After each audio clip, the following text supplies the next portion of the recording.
코 수술의 경우에는요, 상당히 어려움이 많습니다. 물론 눈도 좌우가 비대칭이 있는데요.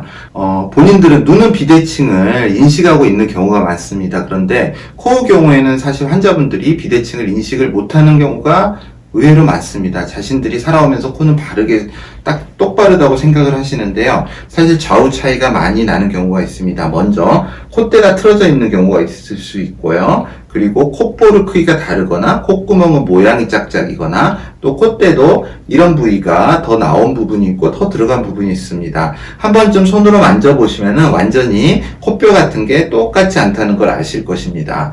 콧대가 휜 경우에는요, 지금 이렇게 보셨을 때 이 환자분의 경우도 제가 석고본을 뜬 분인데요. 눈과 눈의 중앙이 한 이 정도 되죠. 이 정도 될 겁니다. 근데 코끝은 여기 있습니다. 사실 이게 보고 있으면은 이 정도의 오차가 벌어져 있습니다.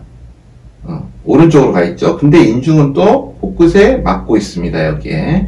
그러니까 얼굴이 위쪽은 이쪽으로 와 있고 아래쪽은 이런 식으로 틀어져서 자란 거라고 할 수 있습니다. 그래서 이런 분일 때 우리가 수술을 하게 되면 이런 각도를 잰다면요, 우리가 틀어진 각도가 예를 들면 이 정도라면 높지 않을 때는 이 각이 적어 보입니다. 틀어지는 정도가. 근데 코가 높아지면은 굉장히 넓게 보입니다.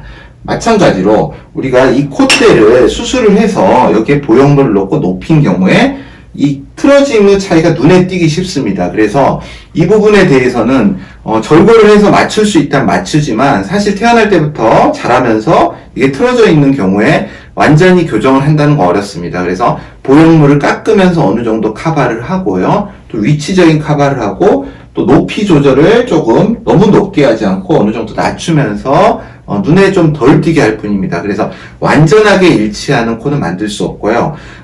기존에 수술을 받으셨는데 보형물이 완전히 틀어져 있다거나 혹은 또 보형물이 모양이 안 좋은 경우에 그 보형물을 카빙한다고 합니다. 아랫면을 어느 정도 깎아서 이 코뼈에 맞게끔 이런 틀어짐이 좀 눈에 덜 띄도록 재수술을 하게 됩니다. 완벽하게 일자로 딱 평행하게 맞출 수 있는 수술은 없습니다. 만약에 이걸 완전히 맞춘다면 입이 틀어 보이거나 혹은 눈하고 눈의 중앙에 있지 않고 콧대가 옆으로 틀어져 있거나 그런 일이 생기게 됩니다. 그래서 그런 수술에는 한계가 있다는 것을 아셨으면 좋겠습니다. 콧대가 휜 경우에 재수술로 어느 정도 교정은 가능합니다.